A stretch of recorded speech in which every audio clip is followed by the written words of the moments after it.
आखिरी तोहफा की कहानी मुंशी प्रेमचंद द्वारा लिखी गई है। तो चलिए इसे शुरू करते हैं।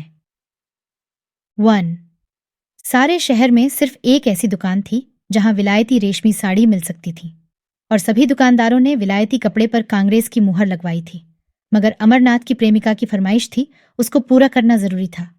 वह कई दिन तक शहर की दुकानों का चक्कर लगाते रहे, दुगुना दाम देने पर तैयार थे, लेकिन कहीं सफल मनोरथ न हुए और उसके तकाजे बराबर बढ़ते जाते थे।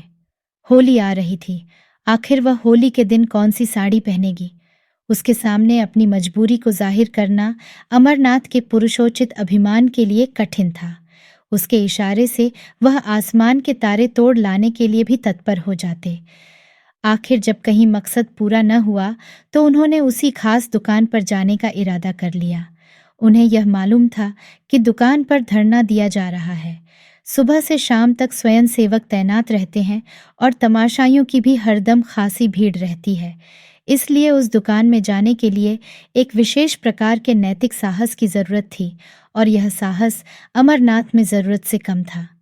पढ़े लिखे आदमी थे, राष्ट्रीय भावनाओं से भी अपरिचित न थे, यथाशक्ति स्वदेशी चीजें ही इस्तेमाल करते थे, मगर इस मामले में बहुत कट्टर न थे। स्वदेशी मिल जाए तो बेहतर, वरना विदेशी ही सही, इस उसूल के मानने वाले थे। और खासकर जब उसकी फरमाइश थी तब तो कोई बचाव की सूरत ही न थी। अपनी ज़रूरतों को तो वह शायद कुछ दिनों के लिए टाल भी देते, मगर उसकी फरमाइश तो मौत की तरह अटल है। उसे मुक्ति कहाँ? तय कर लिया कि आज साड़ी जरूर लाएंगे। कोई क्यों रोके? किसी को रोकने का क्या अधिकार है? माना स्वदेशी का इस्तेमाल अच्छी बात है, लेकिन किसी को जबरदस्ती करने का क्या हक है?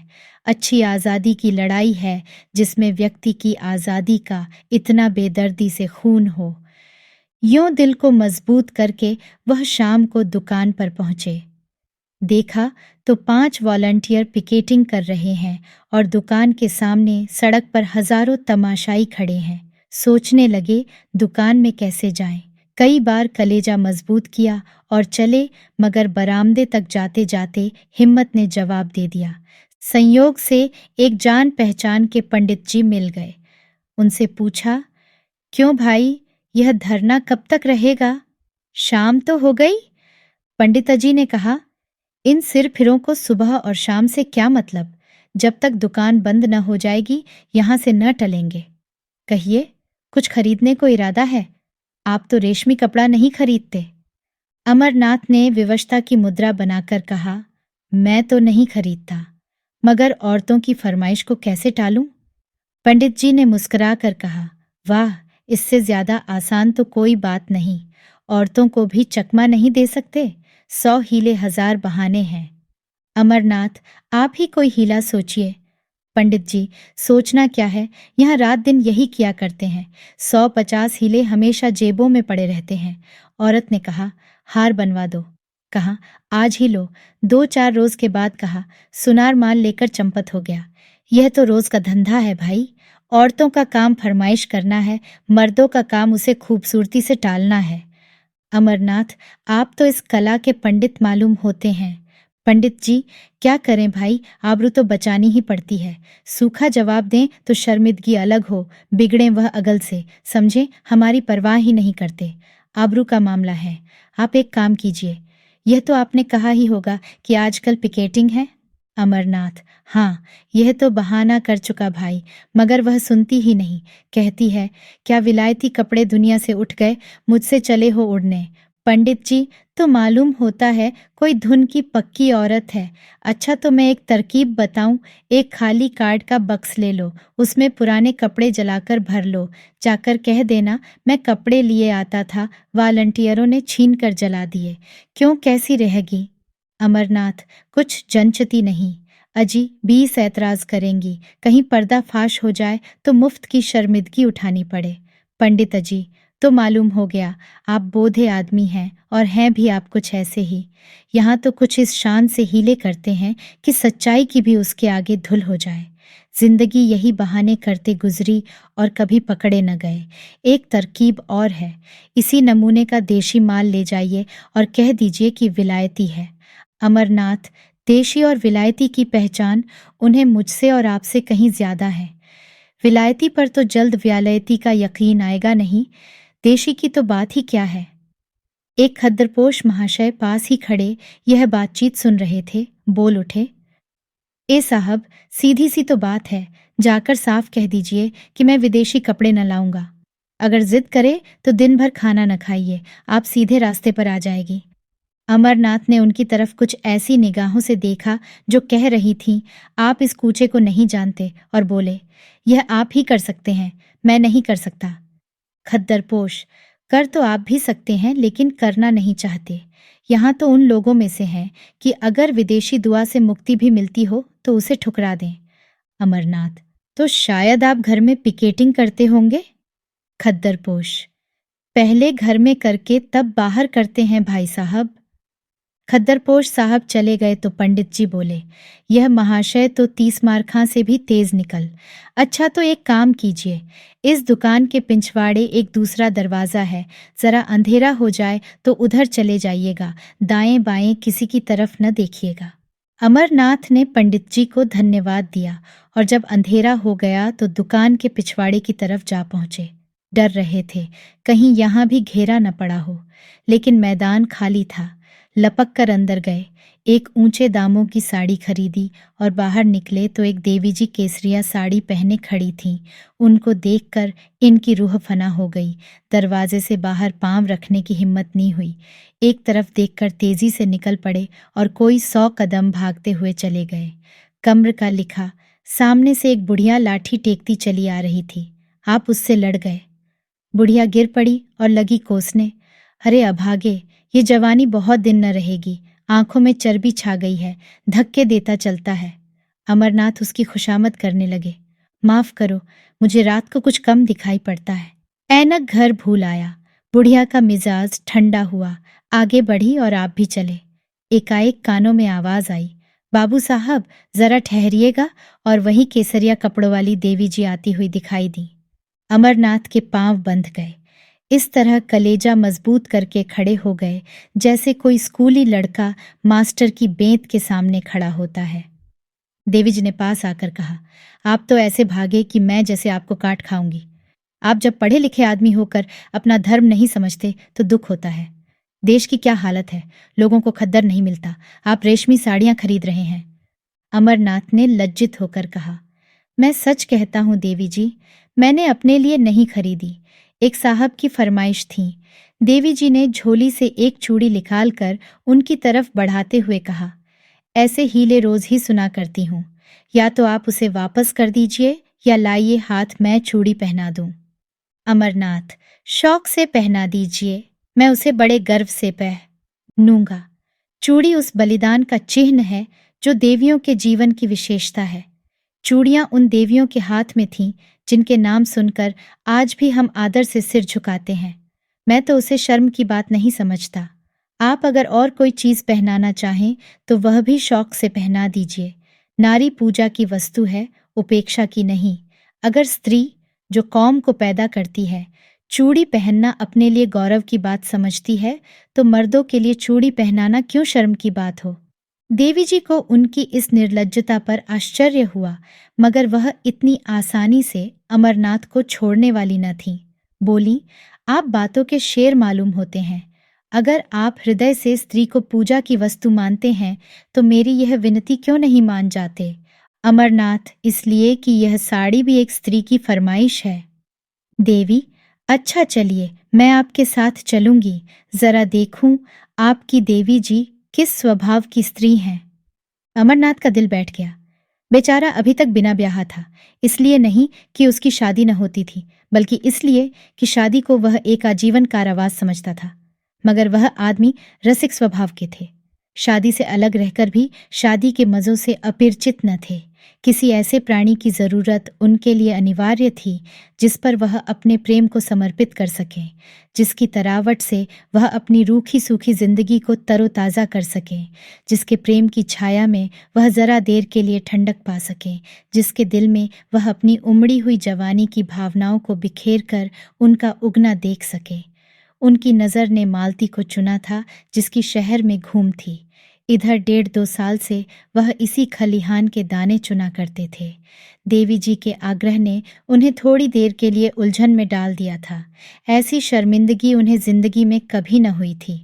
बोले, आज तो वह एक न्योते में गई हैं, घर में न होंगी।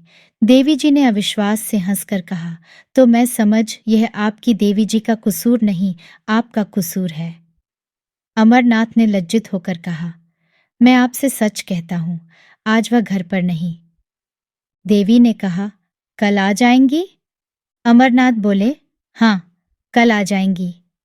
देवी, तो आप ये साड़ी मुझे दे दीजिए और कल यहीं आ जाइएगा, मैं आपके साथ चलूंगी। मेरे साथ 2-4 बहनें भी होंगी। तो अमरनाथ ने बिना किसी आपत्ति के वह साड़ी देवी जी को दे दी और बोले, बहुत अच्छा, मैं कल आ जाऊंगा। मगर क्या आपको मुझ पर विश्वास नहीं है, जो साड़ी की जमानत जरूरी है? देवी जी ने मुस्कुराकर कहा, सच्ची बात तो यही है कि मुझे आप पर विश्वास नहीं। अमरनाथ ने स्वाभिमान पूर्वक कहा, अच्छी बात है, आप इसे ले जाएं। देवी ने क्षण भर बाद कहा, शायद आपको बुरा लग रहा हो कि कहीं साड़ी गुम न हो जाए। इसे आप लेते जाइए, मगर कल आइए जरूर। अमरनाथ स्वाभिमान के मारे बगैर कुछ कहे घर की तरफ चल दिए। देवी जी लेते जाइए करती रह गईं। अमरनाथ घर न जाकर एक खद्दर की दुकान पर गए और 2 सूटों का खद्दर खरीदा। फिर अपने दर्जी के पास ले जाकर बोले, खलीफा, इसे रातों रात तैयार कर दो, मुहम्मागी सिलाई दूंगा। दर्जी ने कहा, बाबू साहब, आजकल तो होली की भीड़ है, होली से पहले तैयार न हो सकेंगे। अमरनाथ ने आग्रह करते हुए कहा, मैं मुनहमांगी सिलाई दूंगा, मगर कल दोपहर तक मिल जाए। मुझे कल एक जगह जाना है, अगर दोपहर तक न मिले तो फिर मेरे किस काम के न होंगे। दर्जी ने आधी सिलाई पेशगी ले ली और कल तैयार कर देने का वादा किया। अमरनाथ यहाँ से आश्वस्त होकर मालती की तरफ चले। कदम आगे बढ़ते थे, लेकिन दिल पीछे रहा जाता था। काश वह उनकी इतनी विनती स्वीकार कर ले कि कल 2 घंटे के लिए उनके वीरान घर को रोशन करे, लेकिन यकीनन वह उन्हें खाली हाथ देखकर मुंह फेर लेगी, सीधे मुंह बात नहीं करेगी, आने का जिक्र ही क्या। एक ही बेमुरौवत है, तो कल आकर देवी जी से अपनी सारी शर्मनाक कहानी बयान कर दूं। उस भोले चेहरे की निस्वार्थ उम्मग उनके दिल में एक हलचल पैदा कर रही थी। उन आंखों में कितनी गंभीरता थी, कितनी सच्ची सहानुभूति, कितनी पवित्रता। उसके सीधे सादे शब्दों में कर्म की ऐसी प्रेरणा थी कि अमरनाथ का अपने इंद्रिय परायण जीवन पर शर्म आ रही थी। अब तक कांच के टुकड़े को हीरा समझकर सीने से लगाए हुए थे। आज उन्हें मालूम हुआ हीरा किसे कहते हैं। उसके सामने वह टुकड़ा तुच्छ मालूम हो रहा था। मालती की वह जादू भरी चित्तवन, उसकी वह मीठी अदाएं, उसकी शोखियां और नखरे सब जैसे मुलम्मा उड़ जाने के बाद अपनी असली सूरत में नजर आ रहे थे और अमरनाथ के दिल में नफरत पैदा कर रहे थे। वह मालती की तरफ जा रहे थे, उसके दर्शन के लिए नहीं, बल्कि उसके हाथों से अपना दिल छीन लेने के लिए। प्रेम का भिखारी आज अपने भीतर एक विचित्र अनिच्छा का अनुभव कर रहा था। उसे आश्चर्य हो रहा था कि अब तक वह क्यों इतना बेखबर था। वह तिलिस्म जो मालती ने वर्षों के नाज नखरे हाव भाव से बांधा था, आज किसी छू मंतर से तार तार हो गया था। मालती ने उन्हें खाली हाथ देखकर त्योरियां चढ़ाते हुए कहा, साड़ी लाए या नहीं? अमरनाथ ने उदासीनता के ढंग से जवाब दिया, नहीं। मालती ने आश्चर्य से उनकी तरफ देखा नहीं। वह उनके मुंह से यह शब्द सुनने की आदी न थी। यहां उसने संपूर्ण समर्पण पाया था। उसका इशारा अमरनाथ के लिए भाग्यलिपि के समान था। बोली, क्यों?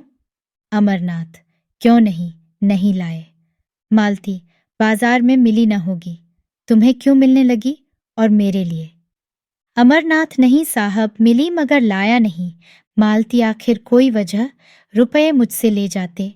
अमरनाथ, तुम खामखाह जलाती हो, तुम्हारे लिए जान देने को मैं हाजिर रहा।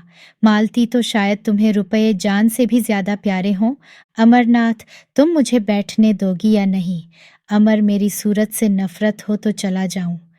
मालती, तुम्हें आज हो क्या गया है? तुम तो इतने तेज मिजाज के न थे। अमरनाथ, तुम बातें ही ऐसी कर रही हो। मालती तो आखिर मेरी चीज क्यों नहीं लाए? अमरनाथ ने उसकी तरफ बड़े वीर भाव के साथ देखकर कहा। दुकान पर गया, जिल्लत उठाई और साड़ी लेकर चला तो एक औरत ने छीन ली। मैंने कहा, मेरी बीवी की फरमाइश है, तो बोली मैं उन्हीं को दूंगी, कल तुम्हारे घर आऊंगी। मालती ने शरारत भरी नजरों से देखते हुए कहा, तो यह कहिए, आप दिल हथेली पर लिए फिर रहे थे, एक औरत को देखा और उसके कदमों पर चढ़ा दिया। अमरनाथ वह उन औरतों में नहीं जो दिलों की घात में रहती हैं। मालती तो कोई देवी होगी, अमरनाथ मैं उसे देवी ही समझता हूँ। मालती तो आप उस देवी की पूजा कीजिएगा। अमरनाथ मुझ जैसे आवारा नौजवान के लिए उस मंदिर के दरवाजे बंद हैं। मालती बहुत सुंदर होगी। अमरनाथ न सुंदर है, न रूप वाली, न ऐसी अदाएं कुछ, न मधुर भाषिणी, न तनवंगी, बिल्कुल एक मामूली मासूम लड़की है। लेकिन जब मेरे हाथ से उसने साड़ी छीन ली तो मैं क्या कर सकता हूँ? मेरी गैरत ने तो गवारा न किया कि उसके हाथ से साड़ी छीन लूं। तुम ही इंसाफ करो, वह दिल में क्या कहती? मालती तो तुम्हें इसकी ज्यादा परवाह है कि वह अपने दिल में क्या कहेगी। मैं क्या कहूंगी इसकी जरा भी परवाह न थी। मेरे हाथ से कोई मर्द मेरी कोई चीज छीन ले तो देखूं, चाहे वह दूसरा कामदेव ही क्यों न हो। अमरनाथ, अब इसे चाहे मेरी कायरता समझो, चाहे हिम्मत की कमी, चाहे शराफत, मैं उसके हाथ से न छीन सका। मालती तो कल वह साड़ी लेकर आएगी। क्यों? अमरनाथ जरूर आएगी।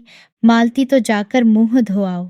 तुम इतने नादान हो, यह मुझे मालूम न था। साड़ी देकर चले आए, अब कल वह आपको देने आएगी। कुछ भंग तो नहीं खा गए? अमरनाथ, खैर, इसका इम्तिहान कल ही हो जाएगा। अभी से क्यों बदगुमानी करती हो? तुम शाम को जरा देर के लिए मेरे घर तक चली चलना। मालती, जिससे आप कहें कि यह मेरी बीवी है।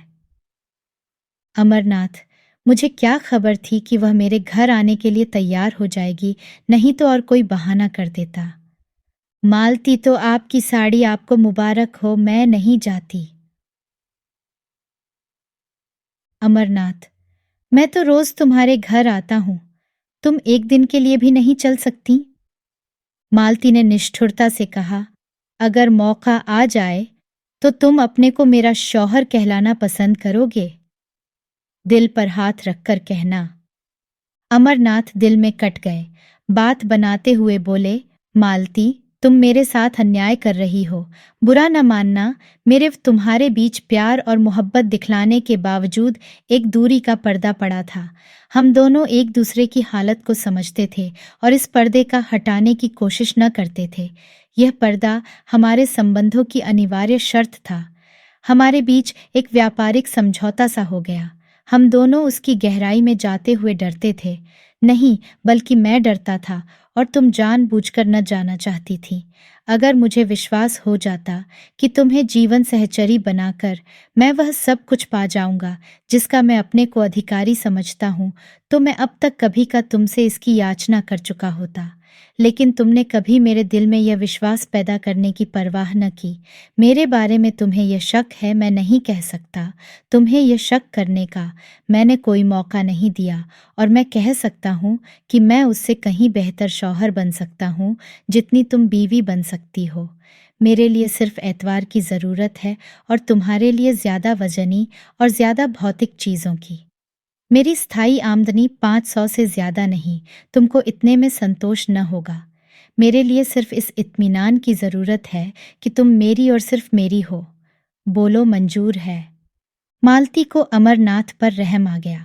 उसकी बातों में जो सच्चाई भरी हुई थी उससे वह इनकार न कर सकी। उसे यह भी यकीन हो गया कि अमरनाथ की वफा के पैर डगमगाएंगे नहीं। उसे अपने ऊपर इतना भरोसा था कि वह उसे रस्सी से मजबूत जकड़ सकती है, लेकिन खुद जकड़े जाने पर वह अपने को तैयार न कर सकी। उसकी जिंदगी मोहब्बत की बाजीगरी में, प्रेम के प्रदर्शन में गुजरी थी। वह कभी इस कभी उस शाख में चहकती फिरती थी, बैकेत, आजाद, बेबंद। क्या वह चिड़िया पिंजरे में बंद रह सकती है जिसकी जबान तरह तरह के मजों की आदी हो गई हो? क्या वह सूखी रोटी से तृप्त हो सकती है? इस अनुभूति ने उसे पिघला दिया। बोली, आज तुम बड़ा ज्ञान बघार रहे हो। अमरनाथ, मैंने तो केवल यथार्थ कहा है। मालती, अच्छा, मैं कल चलूंगी। मगर 1 घंटे से ज्यादा वहां न रहूंगी। अमरनाथ का दिल शुक्रिया से भर उठा। बोला, मैं तुम्हारा बहुत कृतज्ञ हूँ मालती। अब मेरी आबरू बच जाएगी, नहीं तो मेरे लिए घर से निकलना मुश्किल हो जाता है। अब देखना यह है कि तुम अपना पाठ कितनी खूबसूरती से अदा करती हो। मालती, उसकी तरफ से तुम इत्मीनान रखो। ब्याह नहीं किया मगर बारातें देखी हैं। मगर मैं डरती हूँ कहीं तुम मुझसे दगा न कर रहे हो। मर्दों का क्या एतबार। अमरनाथ ने निश्चल भाव से कहा, नहीं मालती, तुम्हारा संदेह निराधार है। अगर यह जंजीर पैरों में डालने की इच्छा होती तो कभी का डाल चुका होता। फिर मुझसे वासना के बंदों का वहां गुजर ही कहाँ। 3 दूसरे दिन अमरनाथ 10 बजे ही दर्जी की दुकान पर जा पहुंचे और सिर पर सवार होकर कपड़े तैयार कराए। फिर घर आकर नए कपड़े पहने और मालती को बुलाने चले। वहां देर हो गई। उसने ऐसा तनाव सिंगार किया कि जैसे आज बहुत बड़ा मोर्चा जीतना है। अमरनाथ ने कहा, वह ऐसी सुंदरी नहीं है जो तुम इतनी तैयारियां कर रही हो। मालती ने बालों में कंघी करते हुए कहा, तुम इन बातों को नहीं समझ सकते, चुपचाप बैठे रहो। अमरनाथ, लेकिन देर जो हो रही है। मालती, कोई बात नहीं। भय की उस सहज आशंका ने, जो स्त्रियों की विशेषता है, मालती को और भी अधिक सरतक कर दिया था। अब तक उसने कभी अमरनाथ की ओर विशेष रूप से कोई कृपा न की थी। वह उससे काफी उदासीनता का बर्ताव करती थी। लेकिन कल अमरनाथ की भंगिमा से उसे एक संकट की सूचना मिल चुकी थी और वह उस संकट का अपनी पूरी शक्ति से मुकाबला करना चाहती थी। शत्रु को तुच्छ और अपदार्थ समझना स्त्रियों के लिए कठिन है।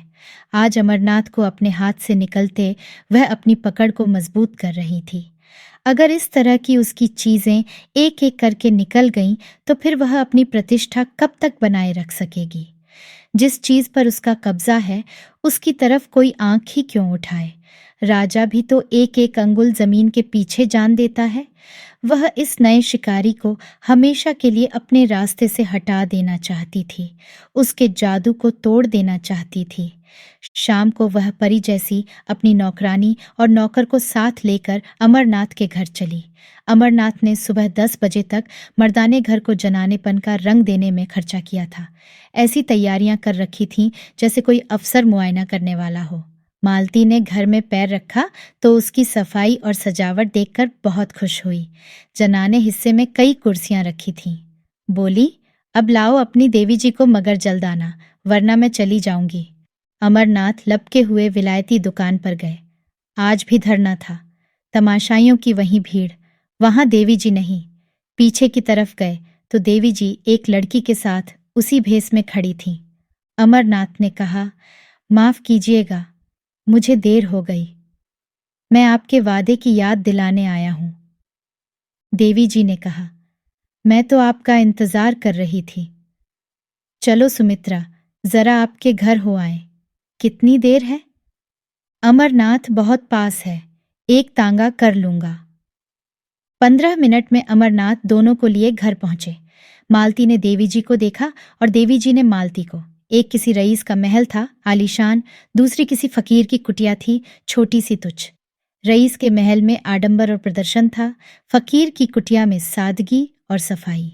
मालती ने देखा, भोली लड़की है जिसे किसी तरह सुंदर नहीं कह सकते, पर उसके भोलेपन और सादगी में जो आकर्षण था उससे वह प्रभावित हुए बिना न रह सकी। देवी जी ने भी देखा, एक बनी संवरी बेधड़क और घमंडी औरत है जो किसी न किसी वजह से उस घर में अजनबी सी मालूम हो रही है, जैसे कोई जंगली जानवर पिंजरे में आ गया हो। अमरनाथ सिर झुकाए मुजरिमों की तरह खड़े थे और ईश्वर से प्रार्थना कर रहे थे कि किसी तरह आज पर्दा रह जाए। देवी ने आते ही कहा, बहन, आप भी सिर से पांव तक विदेशी कपड़े पहने हुई हैं। मालती ने अमरनाथ की तरफ देखकर कहा, मैं विदेशी और देशी के फेर में नहीं पड़ती। जो यह लाकर देते हैं वह पहनती हूँ। लाने वाले हैं ये, मैं थोड़े ही बाजार जाती हूँ। देवी ने शिकायत भरी आंखों से अमरनाथ की तरफ देखकर कहा, आप तो कहते थे ये इनकी फरमाइश है, मगर आप ही का कसूर निकल आया। मालती, मेरे सामने इनसे कुछ मत कहो। तुम बाजार में भी दूसरे मर्दों से बातें कर सकती हो, जब वह बाहर चले जाएं तो जितना चाहे कह सुन लेना।